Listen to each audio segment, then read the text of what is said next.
Merhabalar, Aryalarla Tasarım YouTube kanalıma hepiniz hoş geldiniz. Bugün sizlerle bu güzel minnoş cüzdanları yapacağız. Ben çok severek ördüm gerçekten. Umarım siz de beğenmişsinizdir ve benimle bu güzel cüzdanları örersiniz diyorum. Hemen detaylarını vermek istiyorum. Öncelikle 6,5 santimlik küçük cüzdan klipsi kullandım. Bakın bu altın sarısı rengi, bu gümüş rengi. Sonrasında iplerim görmüş olduğunuz mat olan kısımları Milano rafya ile çalıştım. Parlak olan kısımları da yine metalik rafya kullandım. Hemen göstermek istiyorum iplerimi de. Bakın bu şekilde. Şöyle bunlar metalik iplerim. Rafyadır. Yumuşak örümlüdür. Bu da bakın Milano rafyam. Dolağı bozulmuştu, o yüzden ben bu şekilde sardım. Evet, bu da şu görmüş olduğunuz bu cüzdandaki rengi. Gerçekten o kadar güzel oldular ki ben bayıldım. 4,5 milimetrelik tığ kullandım ben örerken. Siz 4 milimetre tercih edebilirsiniz. Biliyorsunuz benim elim biraz fazla sıkı. O yüzden tığ numaralarınızı benden yarım milimetre daha küçük kullanabilirsiniz. Şöyle hemen içlerini de göstermek istiyorum. Tabii ki de iç küçük cüzdanlarımız, içlerini astar çalışmadık. Ama oldukça geniş iç hacmi var. Yani küçük olduğuna bakmayın. Gerçekten içi çok geniş. Çünkü görüyorsunuz şu tombik bir yapısı var. Bunun için de tabii ki de daha büyük başlayaraktan sonrasında kesme işlemleriyle bu küçük klipsi tutturabilecek hale getiriyoruz. Dikme ile ilgili hemen şunu da söylemek istiyorum. İp detayını verdikten sonra bakın görüyorsunuz şöyle avucumun içini dolduracak kadar, yani aslında o kadar da küçük değiller. Videoda daha küçük görünüyorlar ama 30 gram, yani toplamda hem Milano hem de şimdi tek tek tartma şansım yok. Cüzdanı klipsiz olarak tarttığımda tam 30 gram ip gidiyor toplam olarak bir tane cüzdana. O yüzden gönül rahatlığıyla bir sürü yapabilirsiniz. Birer tane ip aldığınızda çok sayıda cüzdan çıkartabilirsiniz bu şekilde diyorum. Hemen şunu da söyleyeyim. Dikme konusunda hayalet ipiniz varsa hayalet iple dikebilirsiniz. Ya da sağlam daha böyle naylon tarzı iplerle böyle dikmenizi tavsiye ederim. Çünkü metal burslarda biliyorsunuz en büyük sıkıntılardan bir tanesi şu deliklerin kenarları biraz keskin olduğu için ipi sürekli eğer rafya ise saçaklandırıyor. Diğer türlü ise hani zaten bu metalik ipleri falan da hemen kopartıyor. O açıdan sağlam bir ip tercih etmenizi tavsiye ederim. Benim elimde böyle ipler yoktu. O yüzden ben Milano'nun kendisiyle diktim. Ama dikerken şöyle daha kolay oluyor. Onu da söylemek istiyorum. Bir katta çok saçaklanıyor. Bir tane katı, bakın şöyle hemen göstereyim size. Açıyorum öncesinde. Çünkü delikler küçük olduğu için eğer ipiniz kalınsa ne yapıyor? Çok daha fazla sürtünüyor. Ondan dolayı da kopuyor. Hemen alıyorum. Şu tam orta noktasından kesiyorum.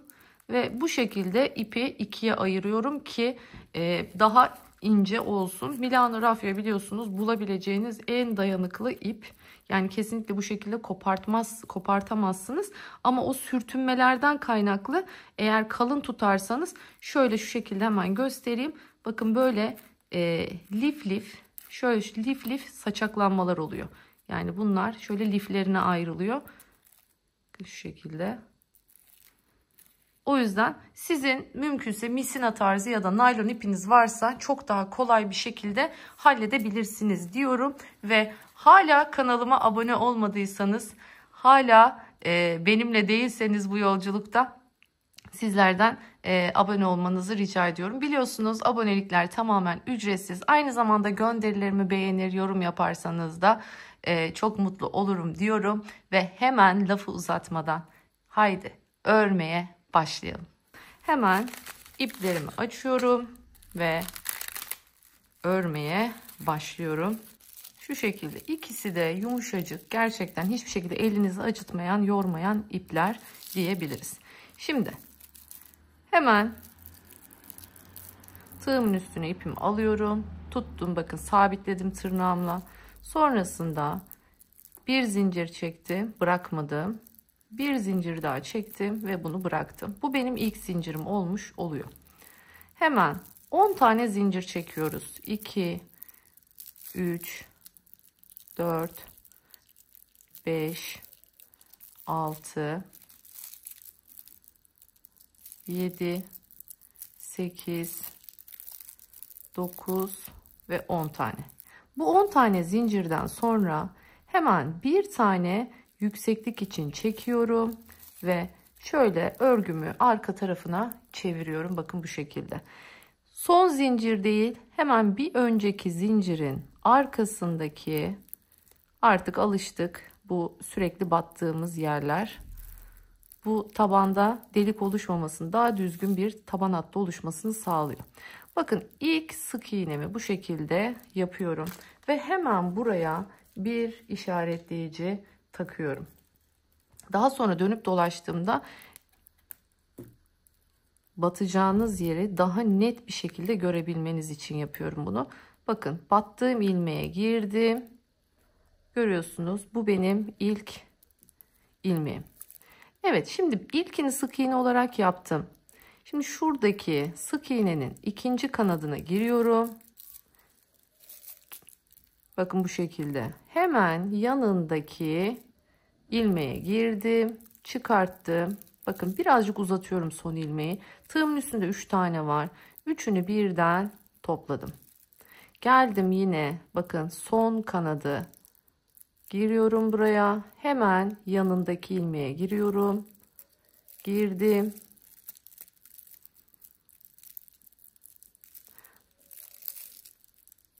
Yine son kanada girdim.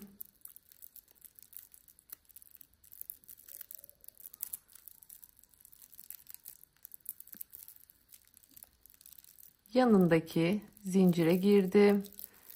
Battım. Ve üçünü bir çektim. Ara ara ipinizin, şuradaki iplerinizin yönünü değiştirin ki hep mat ya da hep parlak ip aynı şekilde yüze gelmesin. Böyle ara ara gelsin istiyorsak bunu değiştirmemiz gerekiyor. Bakın biraz önce ilk ördüklerimde hep Milano üste gelmişti. Şimdi çevirerek metalik ipin de üst yüzeye gelmesini bu sayede sağladım. Devam ediyorum bu şekilde. Tüm ilmeklerime aynı işlemi yapacağım.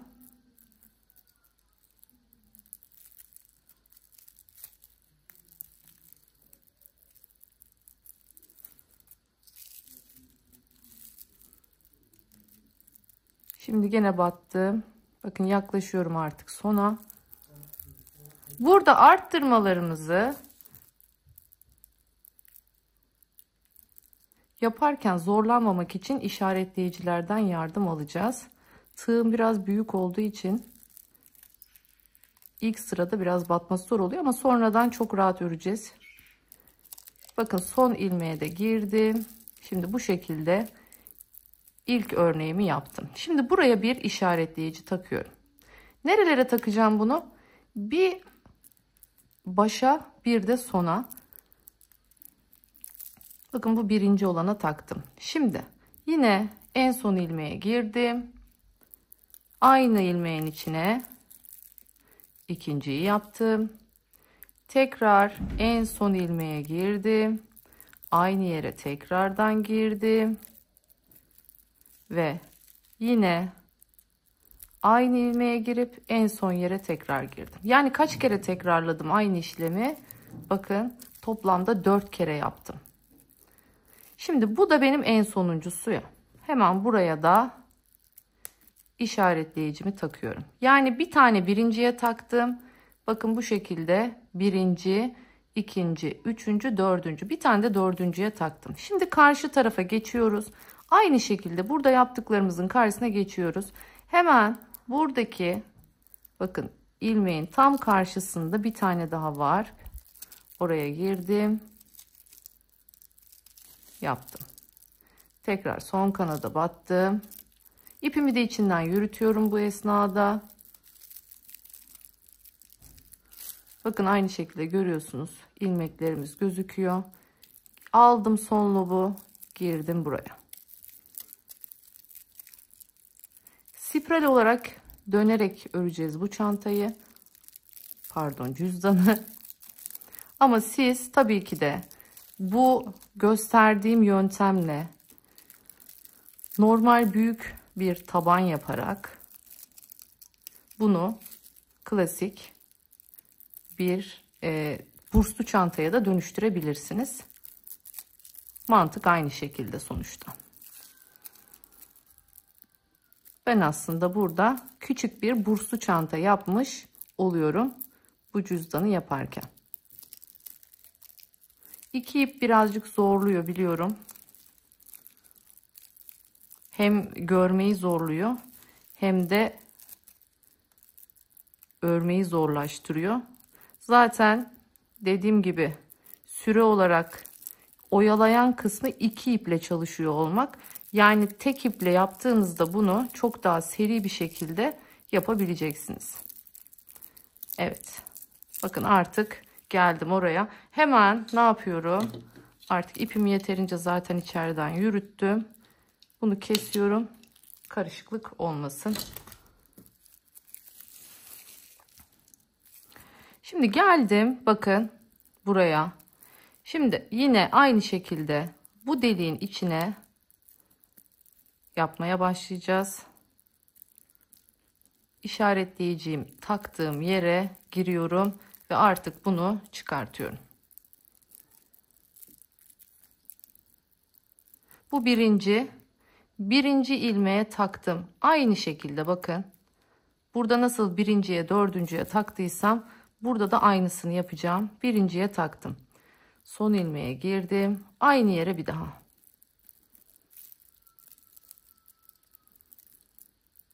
Son ilmeğe gireceğim şimdi.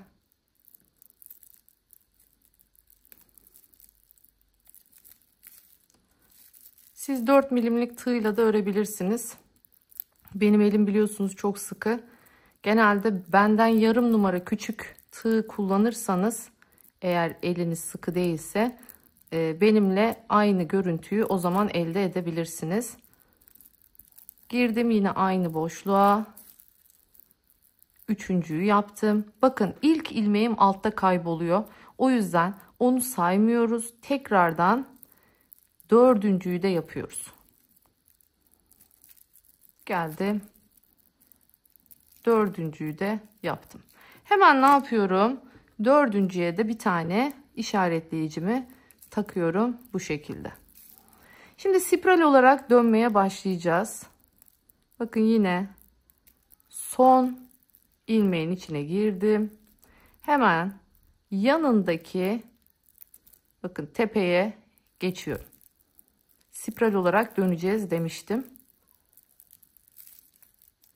Geldim bir yanındakine. İşaretleyicilere kadar her zaman aynen örüyoruz. Yere geldik. Hemen şimdi buraya ne yapıyoruz? Çift yapıyoruz. Buradaki 4 tane ilmeğin tamamını çift yapacağız. Çifti nasıl yapıyoruz? Tabii ki de aynı yere 2 kere yaparak. Bakın birinciyi yaptım. Birinciyi yapar yapmaz buradaki işaretleyicimi çıkartıyorum ve buraya takıyorum. Çünkü bu benim sınır hattım. Unutmayın, hep sınır hattını belirleyeceğiz. Bu çünkü oval bir taban şeklinde gittiği için. Hemen bakın yine aynı şekilde son lobu aldım. Aynı yere tekrardan girdim. Uzattım. Böylelikle bakın ne yaptım? İkincisini yaptım. Yani çiftimi yapmış oldum. Tekrar battım. Şimdi yan tarafa geçiyorum. Yine buraya da 2 tane yapacağız.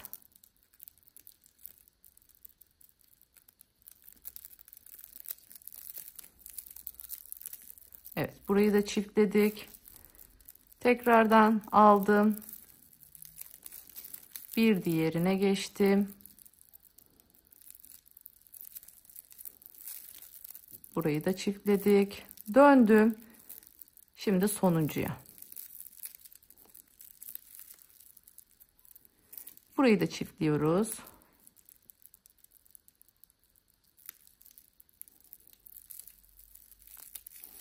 Buraya da çift yaptım. Bakın bu da benim son ilmeğim. Şimdi bunu çıkartıyorum. son ilmeğime takıyorum. Bu da benim diğer sınırım. Arttırmalar hep bu sınırların arasına denk gelecek olacak. Ve arttırma yerlerimizi sürekli değiştireceğiz ki köşelenme yapmasın. Evet, battım. Şimdi hızlıca karşı tarafa gidebilirim.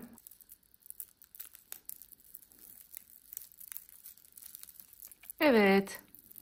Şimdi geldim tekrar işaretleyicimin olduğu yere.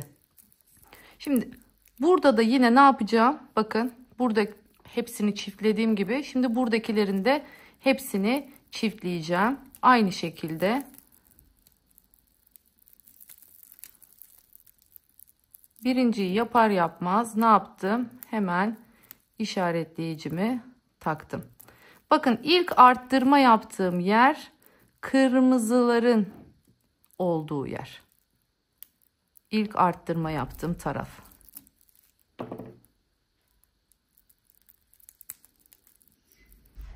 Buna dikkat edin.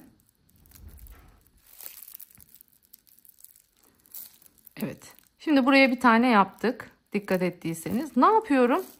Aynı yere tekrar giriyorum ve burayı çiftliyorum. İpimi geçirdim tekrar son lobdan. Bu bizim klasik yarım balık kılçığı.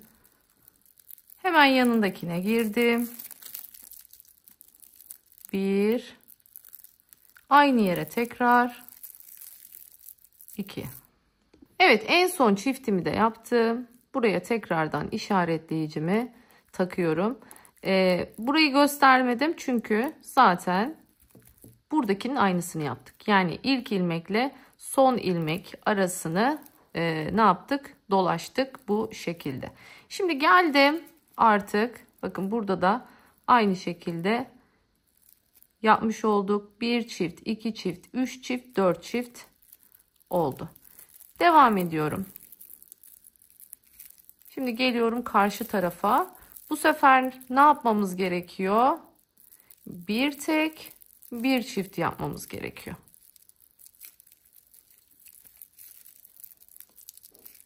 Yani yine sadece 4 arttırma yapacağız.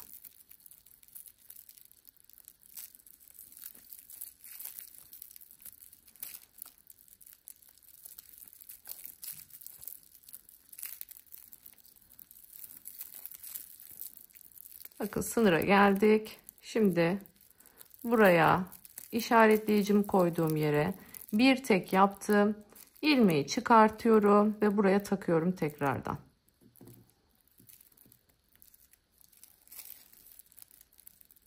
Şimdi geliyorum. Yanındakine ne yapıyorum? Çift yapıyorum. Doladım. Bakın tekrar aynı yere tekrar giriyorum ve çiftimi yaptım. Şimdi yine bir tek, yanındakine bir çift.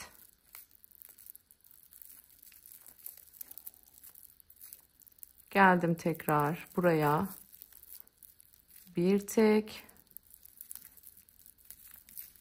yanındakine bir çift.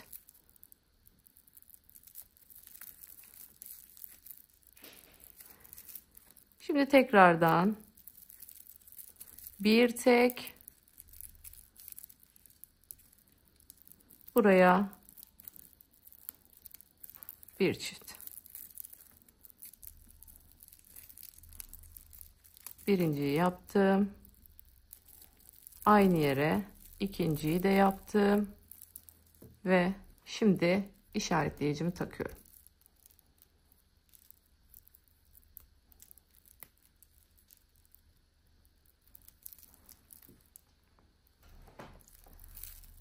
Şimdi artık bu tarafa geliyorum. Şimdi burada da aynı şekilde bir tek bir çift, bir tek bir çift, bir tek bir çift, bir tek bir çift. 4 tane yaptım. Sonra geleceğim tekrar buraya kadar. Şu görmüş olduğunuz renge kadar dolaşıyorum ve geliyorum. Evet, geldim şimdi buraya. Çıkarttım. Bakın. Buraya.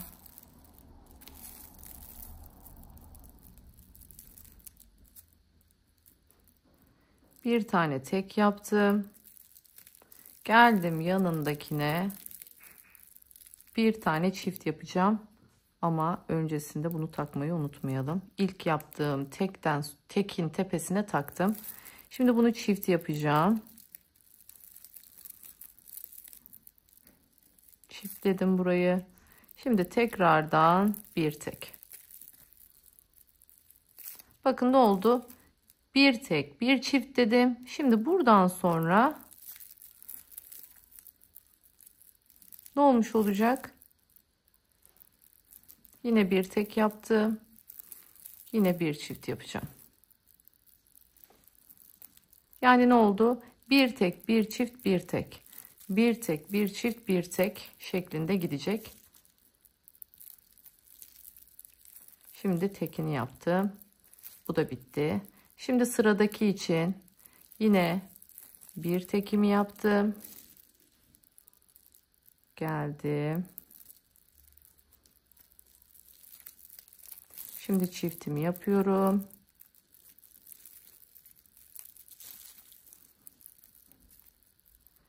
Şimdi tekrar tekimi yapıyorum. Bu da bitti. Sıra geldi dördüncüye. Bakın. Her biri için 3 ilmek kullandım. Şimdi yine bir tekimi yaptım. Şimdi bir çiftimi yapıyorum. Aynı yere giriyorum. Şimdi tekrardan bir tek. Bu benim sonuncu ilmeğim. Geldim. Buraya taktım. Evet. Şimdi tekrardan işaretleyicimizin hangi işaretleyiciye kadar? Kırmızıya, yani şu bordoya kadar geleceğim. Şimdi bakın burada ne yapıyorum? Yine aynı şekilde bir tek, bir çift, bir tek, bir tek, bir çift, bir tek, bir tek, bir çift, bir tek diye aynı şekilde şimdi burayı da dolaşıyorum. Nereye kadar? Dolaşıp geliyorum. Artık kırmızıya kadar aynı usul devam edelim. Kırmızıdan sonra devam edeceğiz. Evet, bakın şimdi son arttırmamı da yaptım. Artık taban arttırmamız bitti. Diğer hepsini bırakıyorum. Bir tek hangisi kalacak? Bakın son arttırma yaptığım yer kalacak. Bunu bırakıyorum. Sonrasında artık normal yoluma devam ediyorum. Herhangi bir şekilde arttırma işlemimiz yok. Buradan sonra. Şimdi ben bunu nereye kadar, kaç sıra yapacağınızı hemen söyleyeceğim size. Şöyle devam edelim biraz.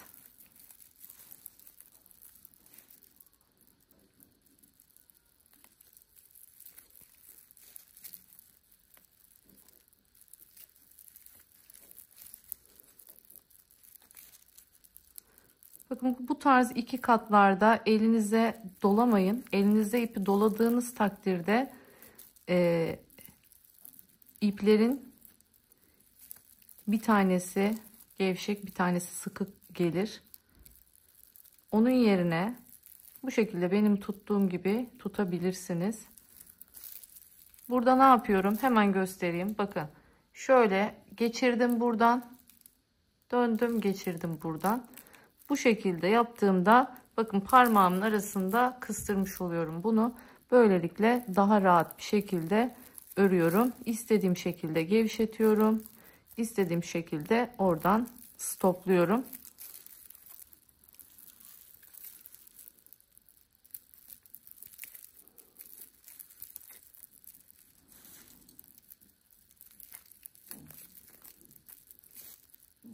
Bakar mısınız?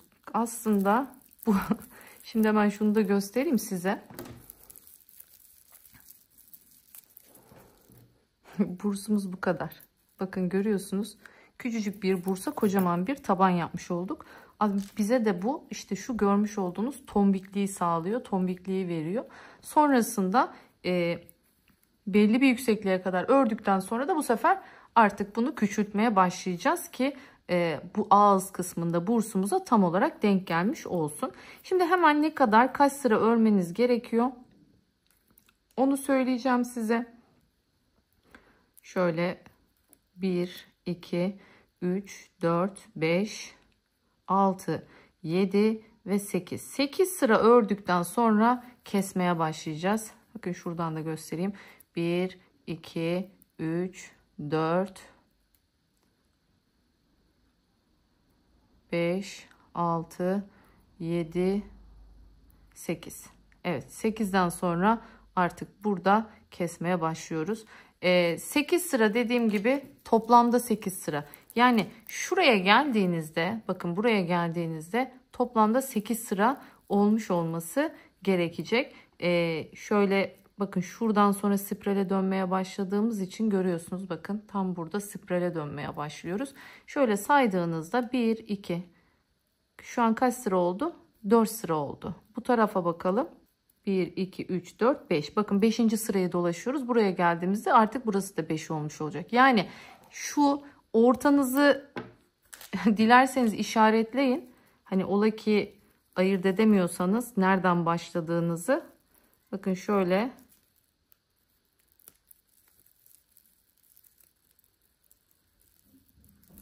Ben rahat görmeniz açısından işaretleyeyim.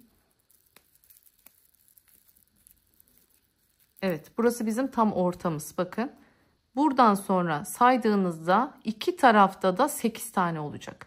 Bakın şu an burada 1, 2, 3, 4, 5. Burada 1, 2, 3, 4 tane var.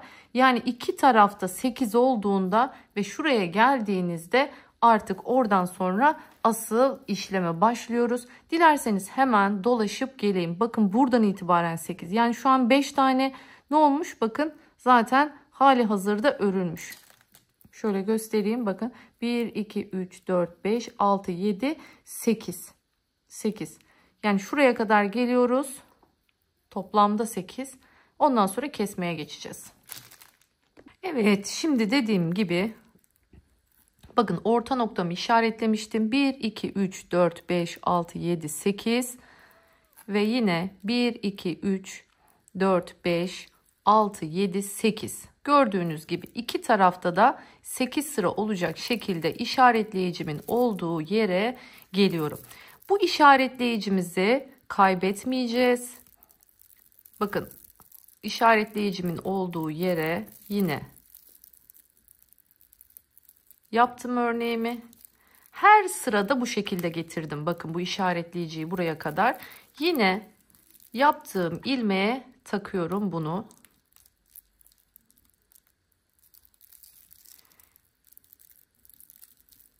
Şimdi nereye kadar geleceğiz?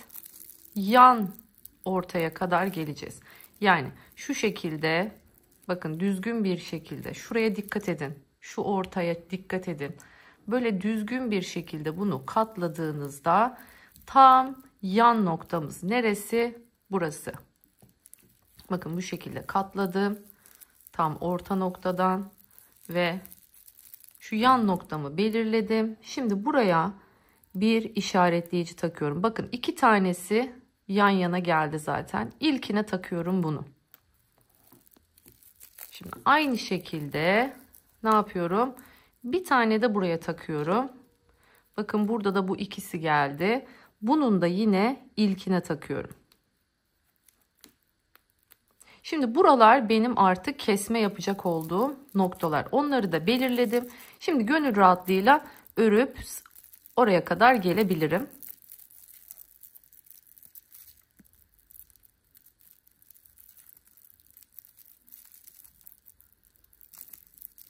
Evet, sonuncuyu da yaptım. Bakın artık işaretleyiciyi taktığım yere geldim. Şimdi bunu çıkartıyorum. Yine aynı şekilde bakın. Tuttum. Yine son ilmeğe girdim. Buradan bir ilmek çıkarttım. Aynı şekilde yanındakinden de bir ilmek çıkartıyorum. Ve şimdi hepsini birden topladım. Ve bu topladığım, bakın bu ilmeğe tekrardan işaretleyicimi takıyorum. Bu şekilde yerini belirliyorum. Şimdi aynı şekilde bakın bir kesme yapmış olduk burada. Aldım yine son lobu. Geldim yanındakine. Tekrardan yoluma devam ediyorum. Ta ki nereye kadar? Yandaki yan ortaya taktığım işaretleyeceğe kadar. Dilerseniz hemen buraya kadar örüp geleyim. Evet, geldim yine bu sefer diğer işaretleyicimin olduğu yere. Aynı işlemi şimdi burada da tekrarlıyorum. Şöyle girdim son ilmekten. Geldim buradan bir ilmek çıkarttım. Hemen yanındakinden tekrar bir ilmek çıkarttım. Ve hepsini bir topladım. Ve bu topladığım ilmeğe yine işaretleyicimi taktım.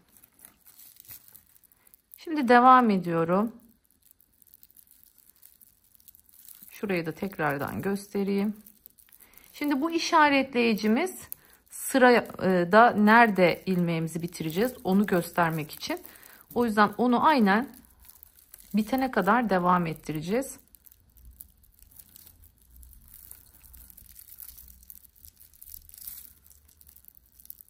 Geldim. Bakın işaretleyicimin olduğu yere yaptım. Ve işaretleyicimi çıkartıp artık buraya takıyorum.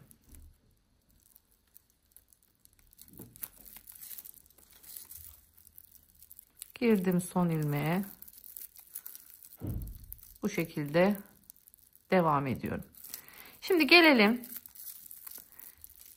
Bakın bu şekilde ilk sıramızı tamamladık. Şimdi hemen tekrardan kesme yaptığım yere kadar örüp geliyorum. Evet, geldim şimdi bakın işaretleyicimin olduğu yere, kesme yapacağım yere çıkarttım. Hemen bakın yine aynı şekilde aldım. Bir tane daha aldım. Hepsini bir topladım. Tekrardan buraya işaretleyicimi taktım. Bu sırada şimdi ne yaptım? İşaretleyicimin bir önündekinden aldım. Bakın ilmek olarak işaretleyicimden bir önceki ilmeği ve işaretleyicimin olduğu ilmeği aldım. Şimdi burada da aynı şekilde yapacağız. Yani bir önceki ve kendisi. Şimdi son kez onu da göstereceğim sizlere.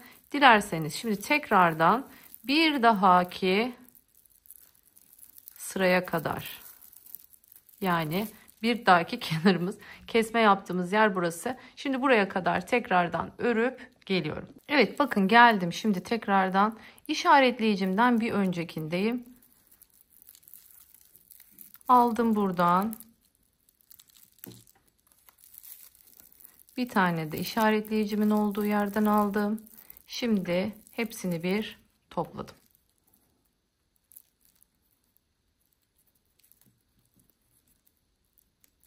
Evet, bakın bu şekilde buradaki kesmemizi de yapmış olduk. Yine aynı şekilde son kısımdan alıyorum, yan tarafa girdim.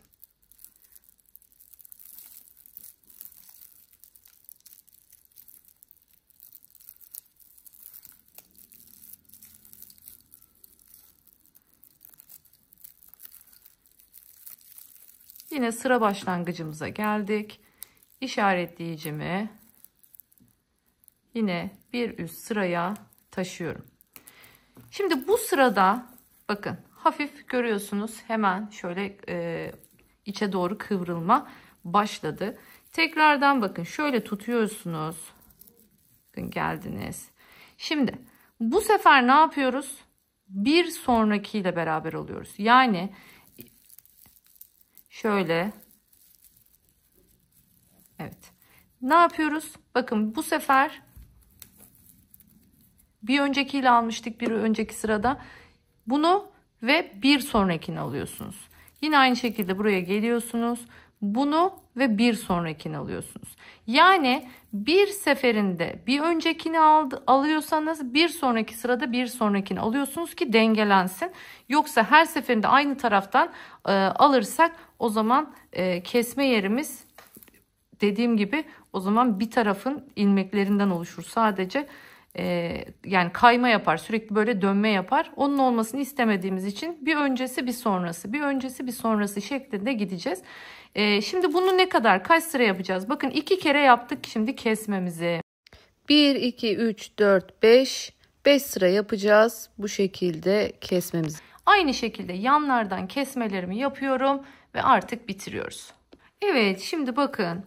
Hatırlarsanız turuncu işaretleyicim benim sıra başımda. Bir müddet sonra artık kaya kaya sonuçta kesme yaptığımız için artık ne zamanki eklem yerine geldi, ondan sonra artık onu normal işaretleyicinin birini çıkarttım ve bu işaretleyiciyi artık normal kesme işareti olarak kullanmaya başladım. Şimdi artık burada bitiriyoruz. Son kesmemizi yapacağız. Ağzını kapatacağız burada. Ve daha sonra dikerek çantamıza sabitleyeceğiz.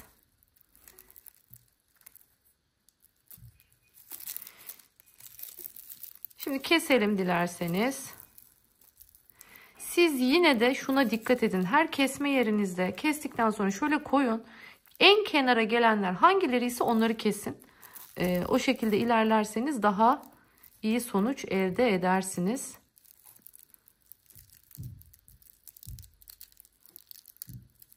Evet, girdim yine son kanada. Buradan aldım bir ilmek, geldim yanındakinden aldım bir ilmek ve hepsini bir topladım. Şimdi burada artık bitireceğimiz için bakın hemen bir yanındaki ilmeğe ilmek kaydırma yapıyorum. Bir yanındakine tekrar bir ilmek kaydırma yapıyorum ve burada artık ipimi kesiyorum.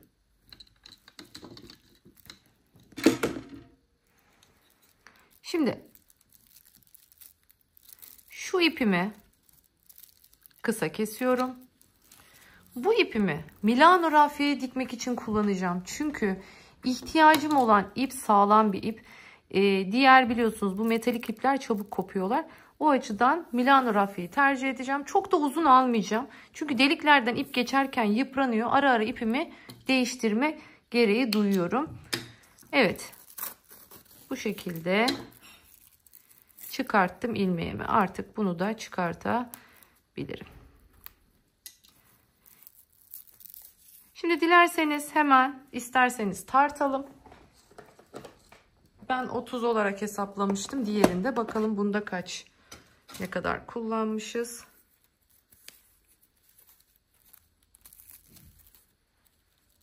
Şu ipimizi içine koyalım.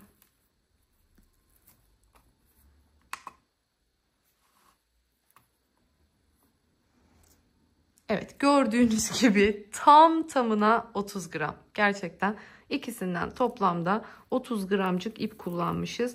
Ve bu kadar kalın dokusu çok güzel bir bakın cüzdan hazırlamış olduk. Hemen bu şekilde biliyorsunuz kapattıktan sonra ölçülerini almak zor oluyor. Hemen bu haliyle size ölçülerini de vermek istiyorum. Ne kadarlık bir ölçümüz var. Şöyle yassı hale getiriyorum. Şu şekilde yassı hale getirdim.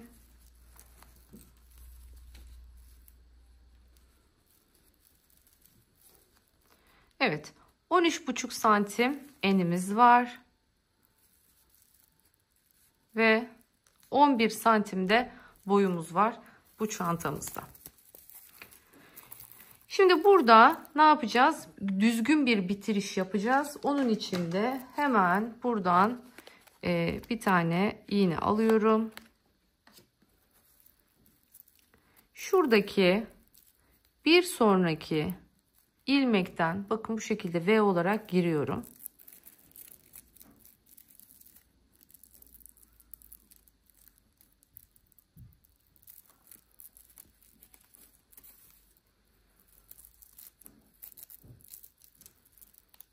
Evet.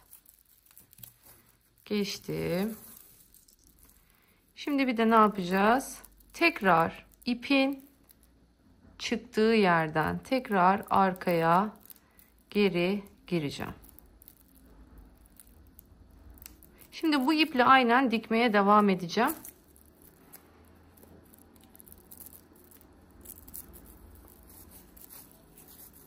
Evet. Şimdi metalik ipimizi bitirdiğimiz için artık burada ne yapıyorum? Metalik ipimi ilmeklerimin arasından gizleyeceğim. Onu yok edeceğim.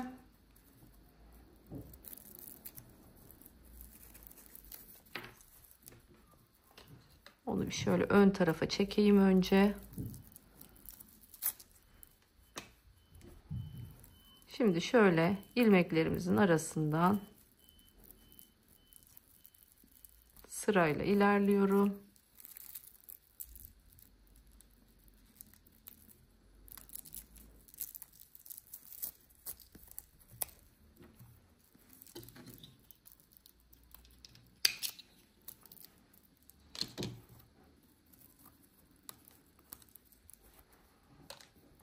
Evet. Bakın bu şekilde ağzımız istediğimiz büyüklüğe gelmiş oldu. Evet, şimdi artık bunu geçirme zamanı. Şimdi bunun için ne yapıyoruz? Öncelikle bu şekilde bütün örgüyü bu klipsin içine koyuyoruz.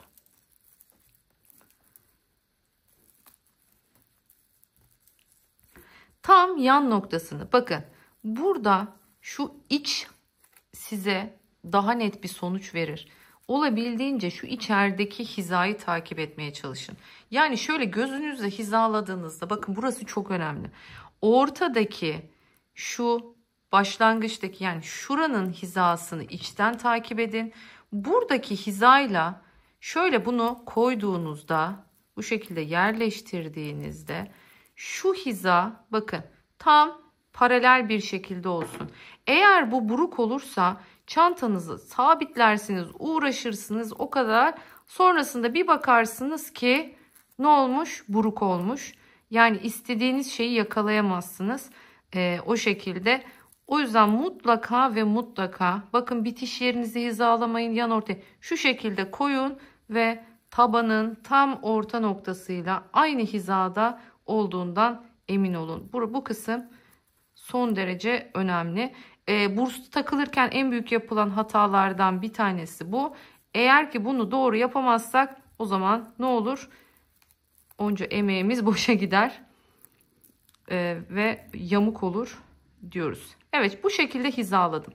Şimdi şuradaki, bakın, hizayı kaybetmemek adına ne yapıyorum? Buradaki yan noktadan, burası başlayacağım yer, burayı yapmama gerek yok. Şuradaki yan noktadan hemen işaretleyicimi takıyorum ki burasının tam bunun hizasına gelmesi gerekiyor çünkü. Şimdi ipimi takıyorum.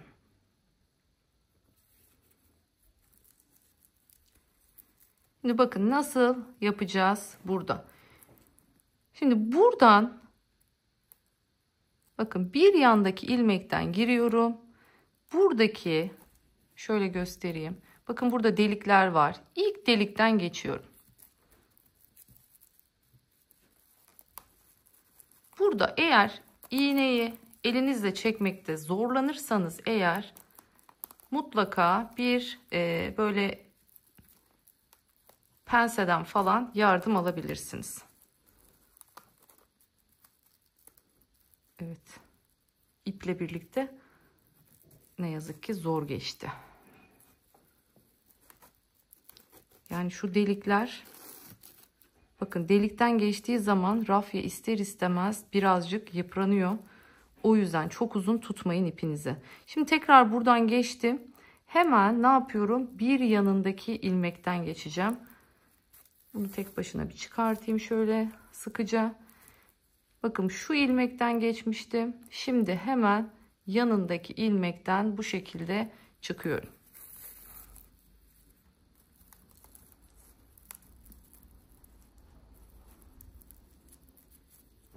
Kaymasın, dikkat edin.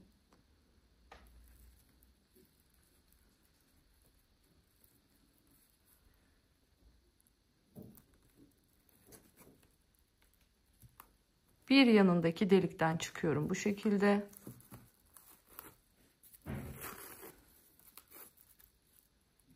Bakın bu şekilde kopmaya başladı. Benim ne yazık ki hayalet ipim yok. Eğer sizin hayalet ipiniz varsa mutlaka hayalet ip tercih edebilirsiniz. Ya da aynı renkte, yani çantanızı ördüğünüz renkte sağlam böyle naylon diyebileceğimiz ipleriniz varsa onları tercih edebilirsiniz. Ya da mesela makrome ipiniz varsa onun tek katını açaraktan, hani o da sağlam bir ip sonuçta, polyester makromeler, onları kullanabilirsiniz. Bakın farklı farklı opsiyonları söylüyorum size. Dilediğiniz herhangi bir tanesini tercih edebilirsiniz diyorum.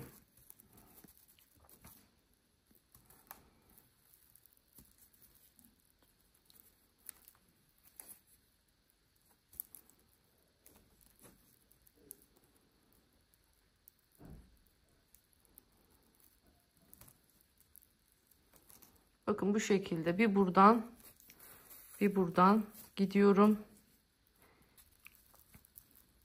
Evet, şimdi bakın ortadan kontrol ediyorum. Sapma var mı? Hala düzgün müyüm? Onu kontrol ediyorum. Siz dilerseniz şöyle şu ağız kısımlarından, şuralardan şöyle ara ara tutturabilirsiniz. Daha kolay olması açısından. Ben ihtiyaç duymadım. Şimdi bu şekilde yoluma devam edeceğim. Buraya geleceğim. Burada bakın iğne, şu deliğim bittiği yerde bitireceğim. İpimi şu ilmeklerimin içinden yürüteceğim. Tekrar ta ki delik olan yere kadar. Buralarda böyle sarma falan yapmıyoruz. Hemen şurada göstermek istiyorum. Bakın hiçbir şekilde buralarımızda ip yok. Doğrudan sadece deliklerden geçiyoruz. Bakın bu şekilde dikerek şimdi bursumuza tutturacağız. Ben tam istediğim gibi bakın sıkıştıramadım şurayı. Pardon, şuradayız. Bakın şurayı. Bunun sebebi de kamera, yani çok uzakta yapmaya çalışıyorum. Kameranın altında olduğum için. Şimdi onu ben biraz daha böyle güzel yerleştireceğim. Ve ondan sonra daha rahat bir şekilde yapacağım. Elimin altında olması gerekiyor yaparken. Bu şekilde şimdi pır etraf dikip geliyoruz. Ve finalde artık görüşelim. Çünkü yapacak hiçbir şeyimiz kalmadı. Ve finaldeyiz. Allah'ım, bakar mısınız güzelliğine? Yani o kadar tatlı oldular ki inanın bakmalara doyamıyorum. Bakın bu da diğer rengi. Ben çok severek ördüm. Çok çok çok beğendim. Umarım siz de beğenmişsinizdir diyorum. Hemen bir detay eklemek istiyorum. Dikerken biliyorsunuz Milano rafya ile diktim. Ama Milano rafyanın normal bir şekilde dikmeye başlamıştım. Bu da ip kalın oldukça çok fazla, biliyorsunuz şu metal deliklerin kenarları biraz keskin oluyor. İpi çok saçaklandırdı. Onun için ben de ne yaptım? Hemen şöyle göstermek istiyorum size de. Bakın şu şekilde ipimi önce ayırdım. Yeterince bir miktar ipi kestim öncesinde. Sonrasında ipi şu şekilde ayırıp tam ortasından ipi ikiye şu şekilde ayırdım. Böylelikle ipim daha ince olduğu için deliklerden daha az yıpranarak çıkmış oldu. Yani yarım ördüm. Ama dediğim gibi en güzeli böyle daha naylon ipleriniz varsa ya da daha misine tarzı ipleriniz varsa çok daha rahat bir şekilde dediğim gibi dikebilirsiniz. Ben o anlamda yani sadece sağlam bir ip bulma konusunda zorlandım. Hatta elimde aynı renkte yün ipler vardı ama onlar tüylü olduğu için kötü durdular. Kullanamadım onları. Dediğim gibi bu çaresizliğin içinde çare üretmeye çalıştım kendimce.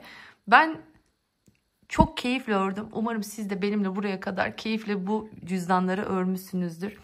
Bir başka videoda daha çok daha güzel videolarla görüşmek dileğiyle diyorum. Kendinize çok iyi bakın. Hoşça kalın. Hala kanalıma abone olmadıysanız kanalıma abone olup ücretsiz bir şekilde zil butonunu da aktif etmeyi unutmayın ki hemen ben video yayınladığımda size de bildirim olarak gelsin. Keyifli örmeler diliyorum hepinize. Hoşça kalın.